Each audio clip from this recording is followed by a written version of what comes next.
Republic day సందర్భంగా జెండాను ఆవిష్కరించిన ఎమ్మెల్సీ కోదండరాం రాజ్యాంగ పీఠికను చదివి ప్రతిజ్ఞ చేశారు.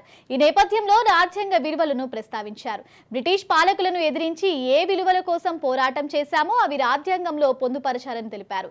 సమాన అవకాశాలు, హక్కులు, రక్షణ ఉండాలని రాజ్యాంగం సూచిస్తుందని గుర్తు చేశారు.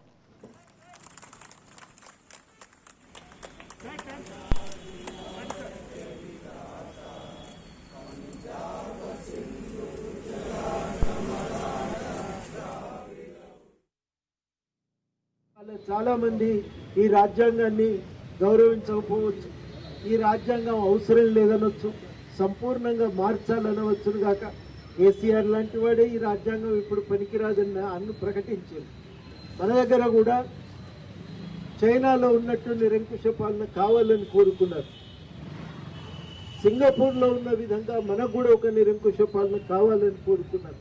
రాజ్యాంగ విలువల పట్ల వీసమెత్తు గౌరవం కూడా లేదు. అది మనం చూసినటువంటి ఒక వాస్తవం.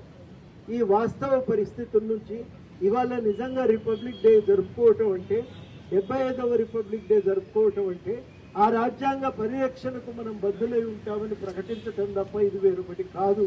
దాన్ని మనం స్పష్టంగా గ్రహించాలి. ఇవాళ నిజంగా భారత రాజ్యాంగాన్ని మనం గౌరవించాలని ఒక కట్టుదిట్టమైన నిర్ణయం తీసుకోవాల్సినటువంటి సమయం ఇది. ఆ నిర్ణయం ఎందుకు తీసుకోవాలంటే, ఒక్కొక్కసారి మనం చూస్తుంటే కేంద్రంలో కానీ మన రాష్ట్రంలో కానీ ఈ నిన్న మొన్నటి దాకా ఈ రాజ్యాంగం విలువల పట్ల వాళ్లకు గౌరవం పోతున్నటువంటి సమయం. కాబట్టి మనమే ఈ రాజ్యాంగాన్ని కాపాడవలసినటువంటి అవసరం ఏర్పడ్డది. ఆ నిబద్ధతను మనం ఇవాళ ప్రకటించవలసిన అవసరం ఉంది. ఇవాళ ఒక గొప్ప విషయం ఏంటంటే, ఎక్కడ పోయినా ప్రజలు ఇవాళ రాజ్యాంగాన్ని ప్రమాణంగా తీసుకుంటున్నారు. జాతీయ జెండాను చేతిలో పట్టుకుంటున్నారు.